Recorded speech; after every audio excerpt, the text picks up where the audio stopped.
الذين اصطفى أما بعد فأعوذ بالله من الشيطان الرجيم إذ قال الله يا عيسى إني متوفيك ورافعك إلي ومطهرك من الذين كفروا وجاعل الذين اتبعوك فوق الذين كفروا إلى يوم القيامة ثم إلي مرجعكم فأحكم بينكم فيما كنتم فيه تختلفون فأما الذين كفروا فأعذبهم عذابا شديدا في الدنيا والآخرة وما لهم من ناصرين وأما الذين آمنوا وعملوا الصالحات فيوفيهم أجورهم والله لا يحب الظالمين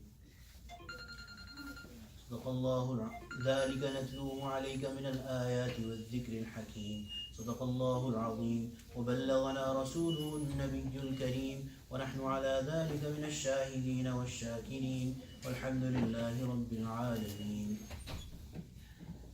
So last week we had finished up to ayah 54 where Allah subhanahu wa ta'ala had told us that these people who were trying to na'uzubillah crucify Sayyidina Isa alayhi salam, they planned and they devised a plan, they did some scheming, and then Allah subhanahu wa ta'ala devised a plan.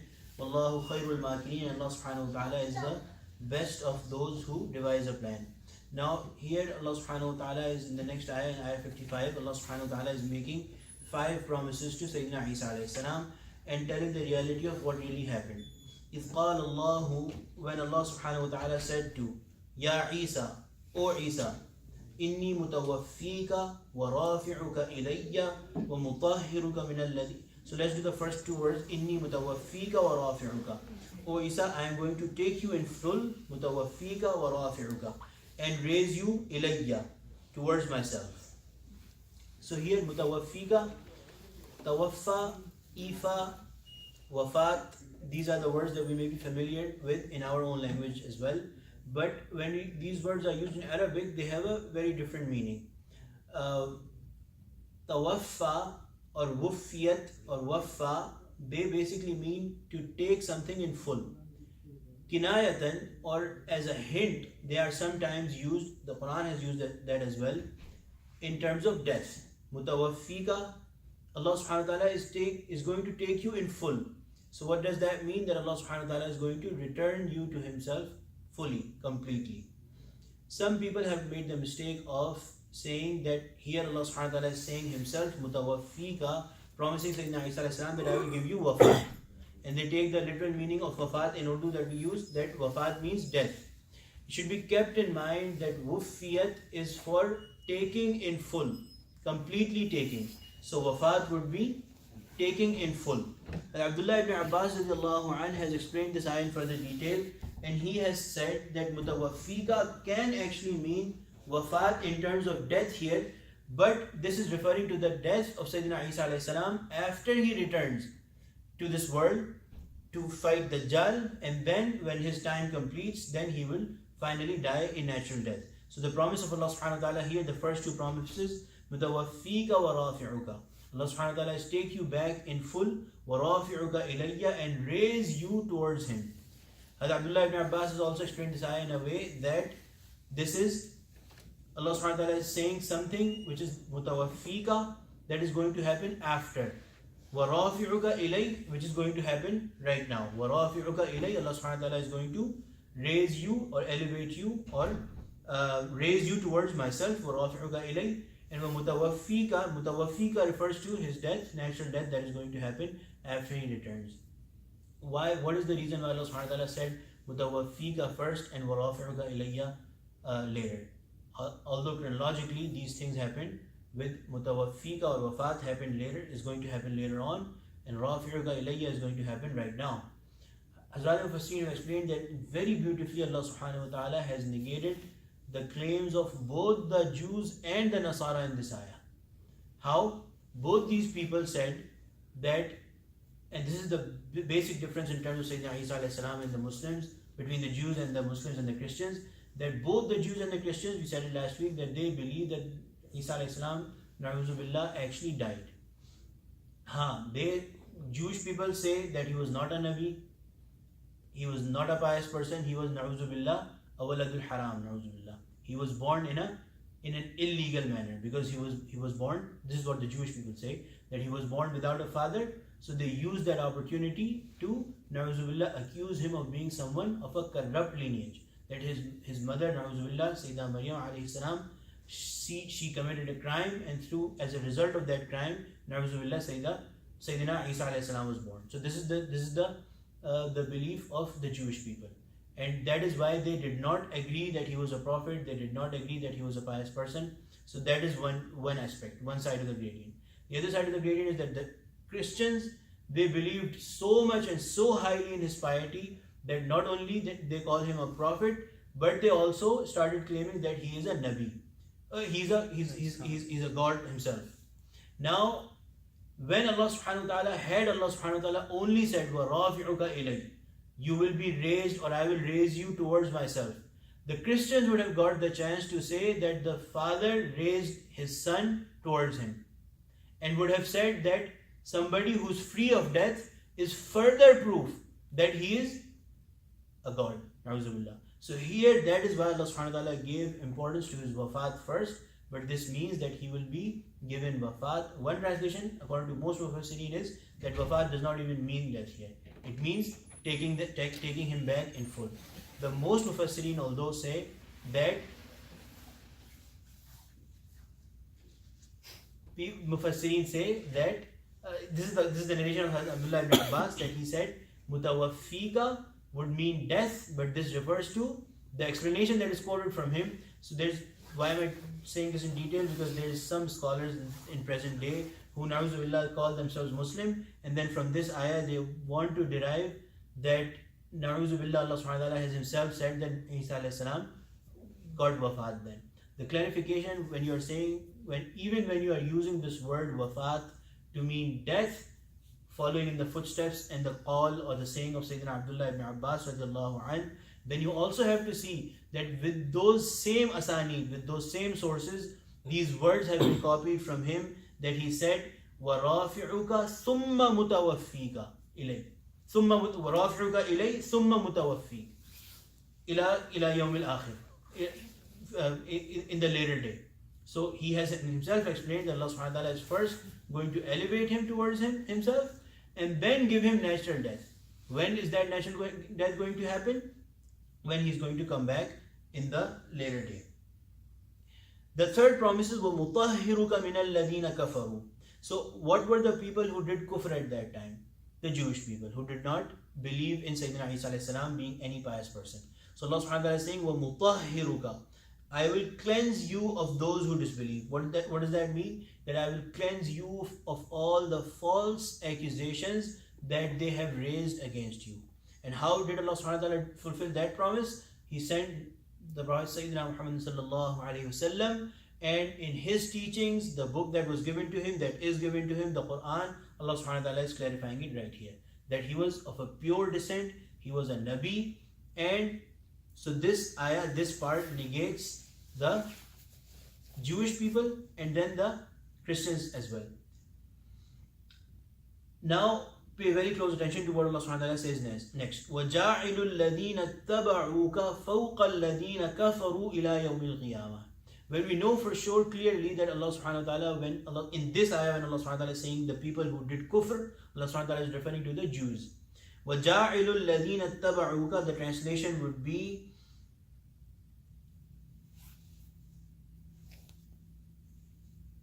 I will place those who follow you, الَّذِينَ اتَّبَعُوكَ فَوْقَ الَّذِينَ كَفَرُوا, above those who disbelieve, إِلَى يَوْمِ الْقِيَامَةِ, till the day of judgment. So the people who follow Sayyidina Isa alayhi salam, Allah subhanahu wa ta'ala is promising, this is the fourth promise in this ayah, that the people who follow you, Ya Isa, will keep them above the people who negate you. إِلَى يَوْمِ الْقِيَامَةِ, till the day of judgment. So to the point of the day of judgment, the people who followed Sayyidina Isa alayhi salam, who would be those people? The Christians who followed him. But in this ittiba, also with keeping in mind the next ayah and several other verses of the Quran, it is only referring to the belief that those people gave respect and followed the teachings of Sayyidina Isa alayhi salam. In terms of aqidah, these people were again eternally expressly wrong. But since they were following him, Allah subhanahu wa ta'ala is extending this promise to those people who follow him. And do Muslims follow Sayyidina Isa alayhi salam? They respect him as a prophet, so this would mean that they are also among the ones who followed him, because he himself has said that there will be a Nabi coming. When the new Nabi came, the Muslims followed the new Nabi, the last Nabi. So this ayah says essentially, this part of the ayah, that the Muslims and the Christians will always till the day of judgment be above the Jewish people. And this is true, and this is the word of Allah subhanahu wa ta'ala, this cannot be changed. Hazrat Mufassirin have written this, that if you look across the world, the Jewish people have always been persecuted, have always been killed, and have always been driven out of their lands because of the sins that they had, that they keep on continuously doing. Not only that their ancestors did, but this is a promise of Allah subhanahu wa ta'ala that those people who do not believe in Sayyidina Isa alayhi salam, this is a promise of Allah subhanahu wa ta'ala to Sayyidina Isa alayhi salam, that till the day of judgment, these people will be prosecuted all the time. The people who follow or believe in Sayyidina Isa alayhi salam, they will be above the people who do not believe in him. Na'uzubillah. This is the punishment primarily for killing Anbiya. They killed several Anbiya. Na'uzubillah. No other nation has killed more Anbiya than the Jewish people. Similarly, the other aspect is that Na'uzubillah, they raised a very severe accusation against a very pious person, the most pious person of that time, Sayyidina Isa alayhi salam. He's a Nabi of Allah subhanahu wa ta'ala, and Na'uzubillah, they leveled what accusation? That he's Na'uzubillah waladul haram. He's born in a haram manner, Na'uzubillah. So, and the Jewish people still believe that. So they are still prosecuted, and they are always going to be prosecuted till the day of judgment. If you look at the kingdom of Israel, even where they have a small piece of land, where they have their own government, that government is very dependent upon it has an existential dependence upon Christians, which are not part of that government. So that is a very dependent state. Anyway, so this was the promise, and then ila yawmil qiyamah, till the day of judgment, this will happen. Thumma, after that, ilayya marji'ukum fa ahkumu bainakum fima kuntum fihi takhtalifun. Now this refers to the Muslims and the Christians, that when till the day of judgment, this will happen, that the Christians and the Muslims will be above. But thumma ilayya marji'ukum, then to me is your return, fa ahkumu bainakum fima kuntum fihi takhtalifun. The disagreement that is between you and the Christians, then fa ahkumu bainakum, the decision of that Allah subhanahu wa ta'ala will make apparent on the day of judgment, fima kuntum fihi takhtalifun, which you have differed. So Allah subhanahu wa ta'ala will clarify it on the day of judgment. Does that mean it's not clear today? No. From several other verses of the Quran, Allah subhanahu wa ta'ala has told what is true. If you have to believe this, you have to believe that as well. Very clearly Allah subhanahu wa ta'ala has said so many times that the Christians have wronged themselves and they have got the wrong belief. Why? They believed in Sayyidina Isa alayhi salam being the Prophet of Allah. In this ayah itself and in the ayah previously, where Allah subhanahu wa ta'ala narrated, informed us about the mu'azzat or the miracles of Sayyidina Isa alayhi salam, very clearly at every single point Allah subhanahu wa ta'ala has made it a point to clarify that he'd always say bi-idhnillah, bi-idhnillah. Then he very clearly said, what was the ayah? That Inna Allah Rabbi wa Rabbukum fa'budu. Definitely Allah is my Rabb and your Lord. My Lord and your Lord. Hada siratul mustaqim. This is the right path. And then here Allah subhanahu wa ta'ala has clarified that he was raised to the skies by Allah subhanahu wa ta'ala, and he will come back and he will get this wafat when he will. It is a mercy of Allah subhanahu wa ta'ala upon the ummah of the Prophet sallallahu alaihi wasallam also, that to fight the biggest enemy of this ummah, Dajjal, the biggest. Hazrat Mufassirin have written the detail that why is Allah subhanahu wa ta'ala given so much importance to the detailed explanation of Sayyidina Isa alayhi salam. It is a confusion that I just heard somebody say, of a very prominent figure in Pakistan, saying that Sayyidina Isa alayhi salam does not have a lot of history. That's very wrong, utterly wrong. Sayyidina Isa alayhi salam has been talked about in huge detail about Sayyidina Isa alayhi salam in the Quran. So Allah subhanahu wa ta'ala has given very important details, very clarifying points about Sayyidina Isa alayhi salam. What is the reason? Because he is the one after the Prophet sallallahu alaihi wasallam who deserves the most to be followed when he comes. And similarly, Dajjal is the one who is the most harmful to the ummah of the Muslim of the Prophet ﷺ when he comes.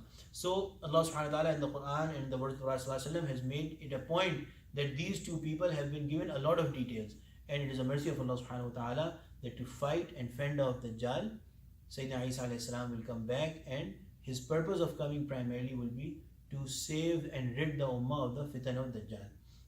Anyway, inshallah, the last two ayat for today. وَأَمَّا الَّذِينَ كَفَرُوا فَأُعَذِّبُهُمْ عَذَابًا شَدِيدًا. What is that decision that Allah subhanahu wa ta'ala is going to take on the day of judgment? Those people who have done kufr, فَأُعَذِّبُهُمْ عَذَابًا شَدِيدًا. Allah subhanahu wa ta'ala will give them punishment, and a shadid, an extreme punishment.